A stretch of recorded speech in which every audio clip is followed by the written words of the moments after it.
to Warhammer 40k lore in the Bible, where I pull from Warhammer 40k lore to help explain biblical lore. And today, we're going to be going over Adamantium, some of the strongest metal substance in the Imperium, or at least known to the Imperium. And then orichalcum in the biblical side of things. This is going to be a very interesting episode today. But anyways, I do these every Monday, every Tuesday, or Wednesday now, will be the shorts. And that's more of a narrative experience, while Monday's videos, or these, are a lore study and a Bible study all in one. And then every Friday I'm going to try to do the react videos, the Warhammer 40k lore reaction, and usually TikToks, but I also do YouTube and other stuff as well. Anyways, so how these work is we get into the Warhammer 40k lore first to kind of set up what's going on the biblical side of things. And then if there's something to go back to in the Warhammer 40k, we'll round back to Warhammer 40k at the end. But anyways, let's get this started. Adamantium is a metal that is perhaps the strongest substance known to the Imperium and is invulnerable to attacks from most known weapons. It was the material used to construct the Imperial Palace's inner Eternity Gate and is often used in conjunction with plasteel and ceramite to produce items that require incredible tensile strength, such as the structure of the power armor, Terminator armor, or the construction of Imperial Titans. Many items made in the past from adamantium cannot be reverse engineered by the Imperium's tech adepts because their adamantium shells are so strong that they cannot be disassembled. Okay, let's go into some Terminator armor. Right here. Terminator armor, is an incredibly durable suit comprising an outer shell of heavy gauge ceramite plasteel, composite plates mounted on adamantium exoskeleton with the servo-assisted interfaces that integrate with the Astarte's own neurological and muscular systems to enhance movement, which also comes with the black carapace and all that stuff as well, right? Anyways, now let's go to the power sword. This would be the last one. Okay, a power sword is a power weapon that has been shaped into a sword of varying lengths and design crafted from one of the number of different materials, though usually adamantium. When its power cell is activated, often by touching a control located on the hilt, the blade is sheathed in lethal corona of disruptive energy. Okay, but now, this is kind of a short one. Usually I go longer, but there wasn't too much on adamantium. You pretty much get the gist here. So, we're going to move on to the biblical side of things here. Now, we'll start with this. Orichalcum is a metal mentioned in several ancient writings, including the story of Atlantis and the Critias of Plato. Within the dialogue, the Critias says that orichalcum had been considered second only to gold in value. That's going to come into play on the biblical side of things, and you'll see what I mean. Anyways, and had been found and mined in many parts of Atlantis in ancient times, but that by Critias's own time, orichalcum was known only by name. Orichalcum may have been used in reference to a specific noble metal, such as platinum, as it was supposed to be mined but has been identified as pure copper or certain alloys of bronze, and especially brass alloys in the case of antique Roman coins. Now, I want to point this out. There's two versions of orichalcum. Okay, two versions of it, and you'll see what I mean when we get to that. But anyways, orichalcum has been vaguely identified by ancient Greek authors to be either a gold-copper alloy akin to rose gold. That's also going to come into play in the biblical side of things. But anyways, a form of pure copper or copper ore. Various chemicals based on copper, but also copper tin, zinc alloys, or metallic alloy, supposedly no longer known. So the Romans, let me see if I can find it.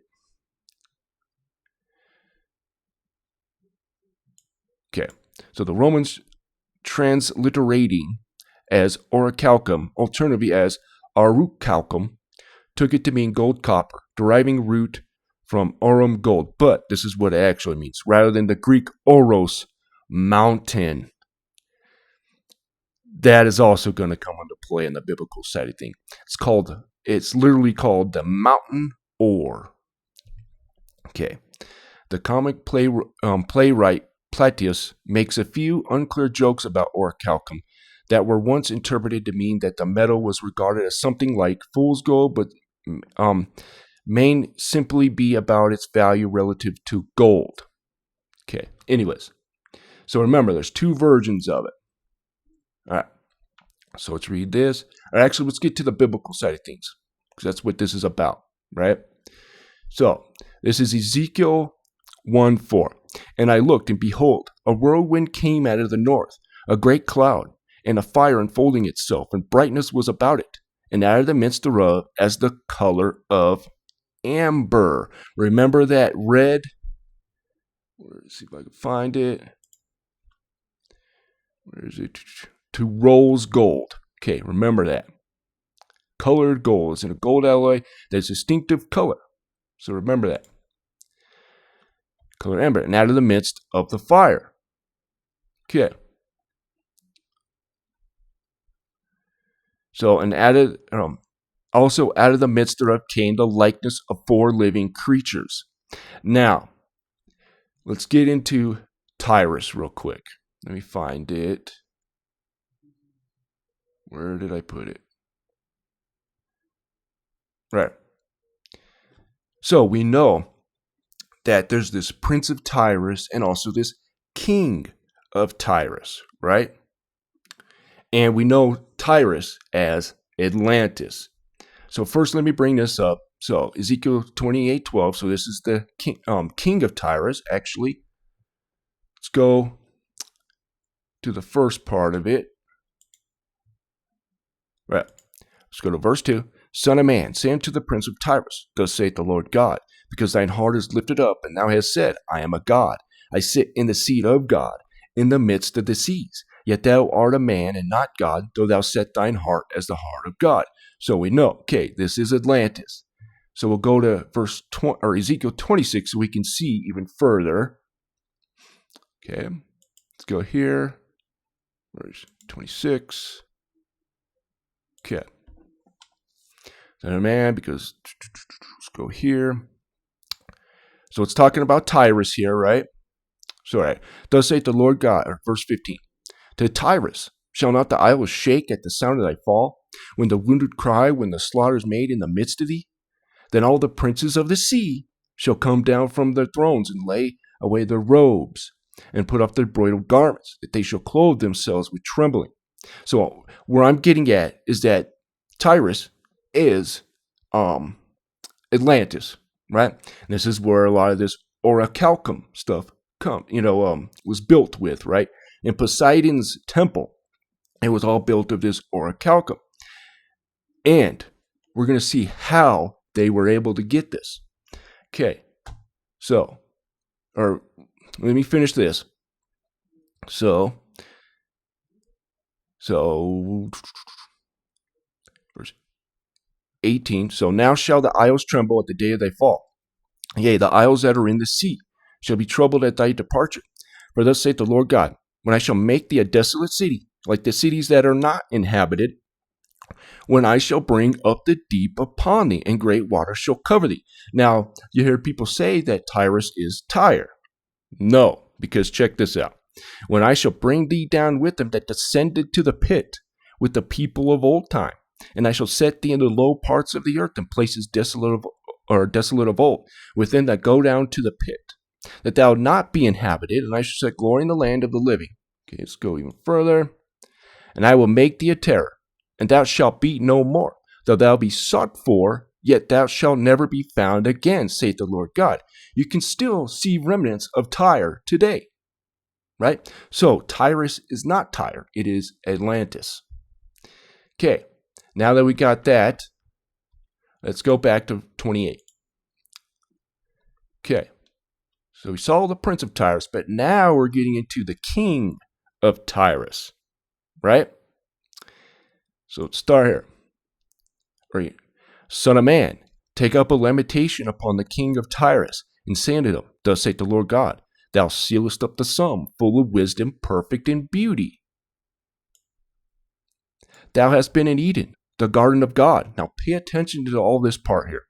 Every precious stone was thy covering, the sardis, topaz, and the diamond, the beryl, the onyx, and the jasper, the sapphire, the emerald, and the carbuncle, and the gold. The workmanship of thy tabrets and of thy pipes was prepared in thee in the day that thou wast created. Thou art the anointed cherub that covered. Now, here's another thing that's kind of a porky in the Christian world, that the king of Tyrus is Satan. Nowhere in the text does it say this is Satan. And again, no cherub is ever described as a serpent.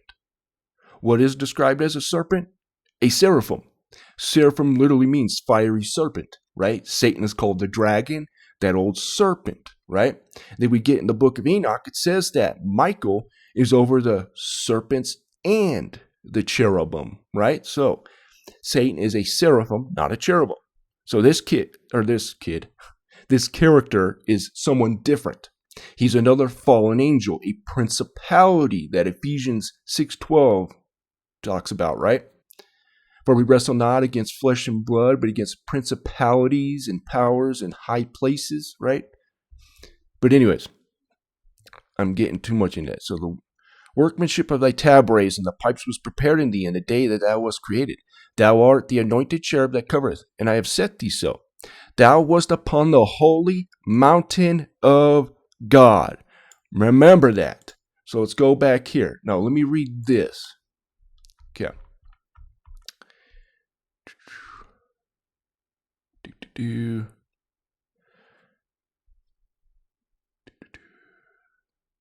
Hold on a second. Right. The name derives from Greek orichalcos, the mountain, and chalkos, copper, meaning literally mountain copper. That's what I forgot to bring up. I'm sorry, guys. My goodness, what am I going? Okay.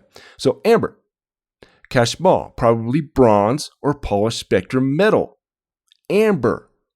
Very interesting that we have this description here, right?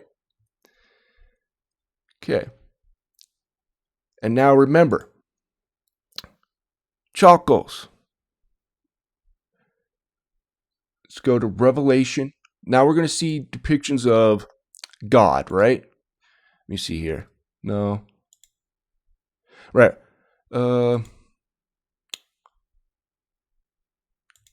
I'm sorry. Here we go. So Ezekiel 8:2. Then I beheld, and lo, a likeness of the appearance of fire from the appearance of his loins, even downward fire from his loins upward, an appearance of brightness as the color of amber. Okay, so we have this again. Kashmal. Now let's go Revelation. Revelation 1:15. So this is talking about Jesus, right? We know Jesus is God, right? So, and his feet, Revelation 1:15. And his feet like unto fine brass, as they burned in the furnace. And his voice is the sound of many waters. Check this out. Chalcobonin, a burnished copper or alloy of copper or gold, silver having a brilliant luster. Is he wearing some kind of armor? I don't know. Very interesting because, again, it means the name derives from Greek mountain copper. Does it come from the mountain of God? Is this why it wasn't? And the reason why Atlantis had it, because we see the king of Tyrus was walked on the mountain of God. Is this how we got access to it? Right? So, right here. And thou wast upon the holy mountain of God. Thou wast walked up and down in the midst of the stones of fire. Let's check this out. So let's see what the stones of fire means. I actually didn't check that. Ebon. A stone through the meaning to build carbuncle, mason, plummet, stone. Interesting. Of fire-ish. Fire, burning, fiery, fire, flaming, hot. So, we see Jesus, the word, where is it? Right. Chalcobonin, orichalculabanin, and let me show you what it can mean. So a word doubtful meaning found only in Revelation 1:15, calcobanos, or orichalcum, or orichalcum. Right there, fellas and ladies. Very interesting. So, let's keep going. Which one I haven't done yet? This one. So, Daniel 10:6. And his body also was like the beryl, in his face the appearance of lightning, in his eyes as lamps of fire, in his arms and his feet like unto the color of polished brass. There it is again. And the voice of his words like the voice of the multitude. Okay.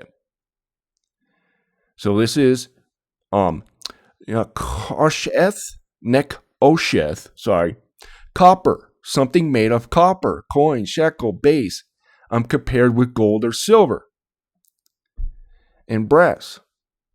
Now we're going to see that there were two forms, or possibly two forms of this orichalcum. So Joseph Needham notes that the 18th century Bishop Richard Watson, a professor of chemistry, wrote of an ancient idea that there were two sorts of brass or orichalcum. Needham also suggests that the Greeks may not have known how orichalcum was made, that they might even have had an imitation of the original. And is this the reason, was it because it comes from, the mountain of God, right? Because it means mountain copper.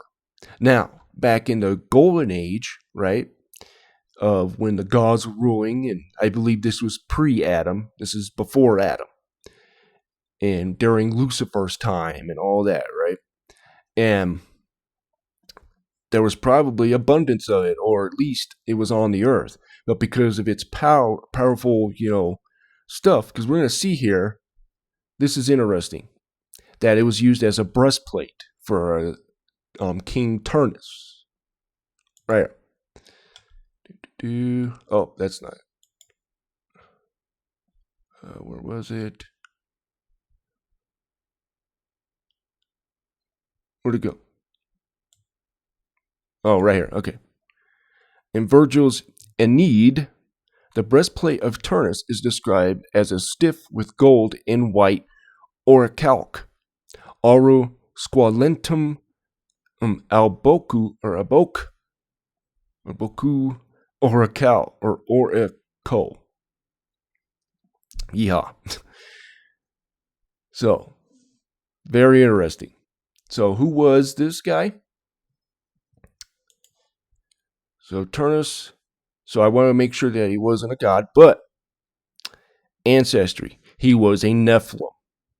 So, we know Genesis 6, the angels came down, made with men, blah, blah, blah, blah.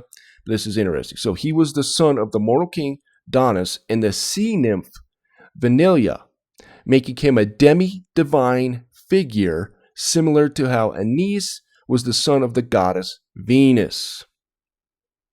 So he was a Nephilim. So he could have had access to this stuff, right? So, very interesting. Is this why God took it away, right? Because it's very powerful, and there's a reason why we don't see it. And that's why the Greeks, they wanted to make it, because it was very powerful. And the only place that really had it was Atlantis, or Poseidon's temple in Atlantis. And I do believe some Atlantis was made with it as well. So, very interesting. Okay, so I want to get into this.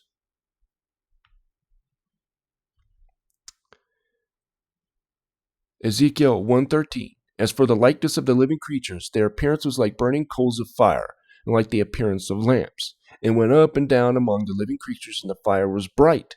Now the fire went forth lightning. And the living creatures ran and returned as the appearance of a flash of lightning. So there goes, remember, Satan fell like heaven, like lightning. Then we see in the book of Enoch that the stars would turn into lightning and they couldn't part from it. They were kind of imprisoned in this lightning form. So now as I beheld the living creatures, behold, one wheel upon the earth, and the living creatures with his four faces. The appearance of the wheels in their work was like unto the color of beryl. So let's go here.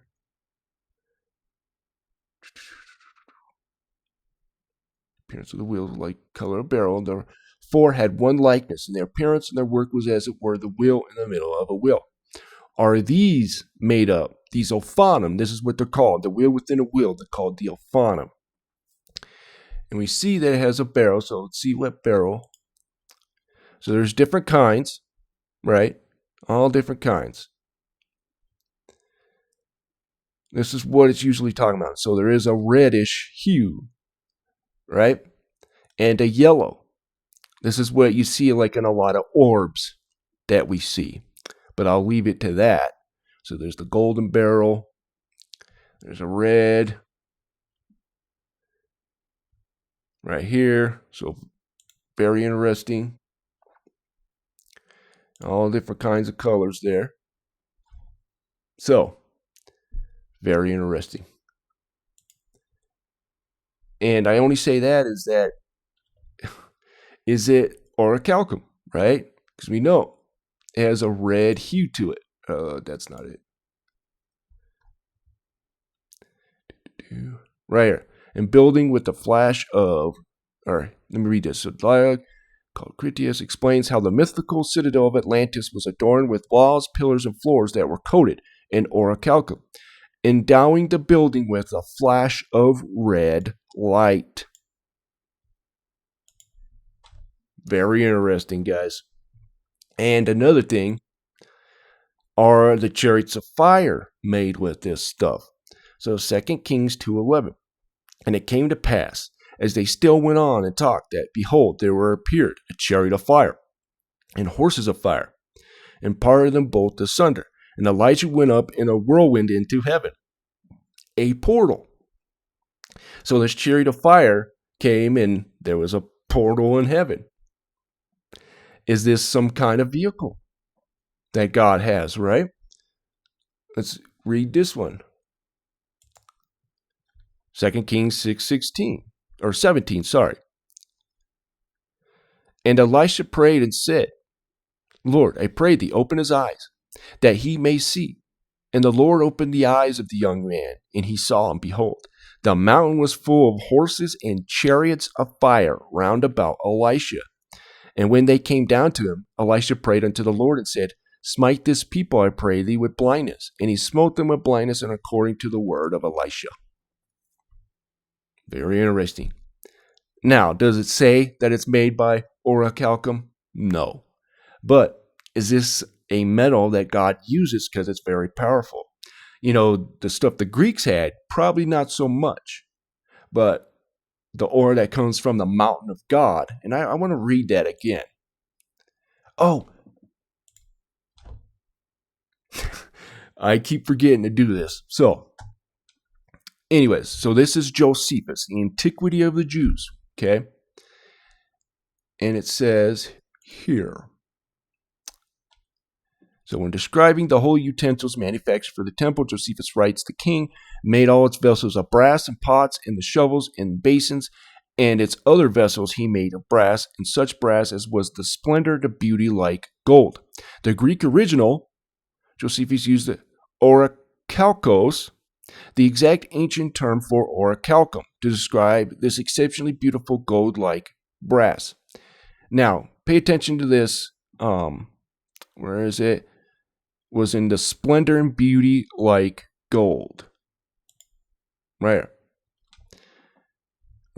I'll read that here in a second. But here it is. So, he also made a brazen altar. So this is Josephus, the Antiquity of the Jews, book 8 and chapter 3, verse 7. He also made a brazen altar whose length was 20 cubits, and its breadth the same, the height 10 for burnt offerings. He also made it all its vessels of brass, the pots, the shovels, the basins, beside these, the snuffers and the tongs, and all its vessels. He made of brass, and such brass as was the splendor and beauty like gold. So there it is. Very interesting. It could be orichalcum or something else. I don't know, but very interesting. And the reason why I say that, because Ezra 8:27. Now, Ezra Okay. Anyways, sorry. Ezra 8:27. Also, 20 basins of gold, of thousands of rams, and 2 vessels of fine copper, precious as gold. So this copper was precious as gold. So it's the same terminology used here, right? Such brass as it was in the splendor and beauty like gold. Very interesting. Okay, so I don't know what that means in that. I don't know if it was the imitation. Did God have him use some of it? I don't know. But very interesting stuff, guys. But anyways, I'm going to wind it down here. I hope you guys enjoyed that. A lot of it's kind of speculation. It doesn't necessarily say orichalcum, but I believe that that's what it's talking about. And the Bible is a lot bigger than what we think and what we're taught. There's so much to it, right? And a lot of these, myths and stuff like that, they're all talking about the same things, right?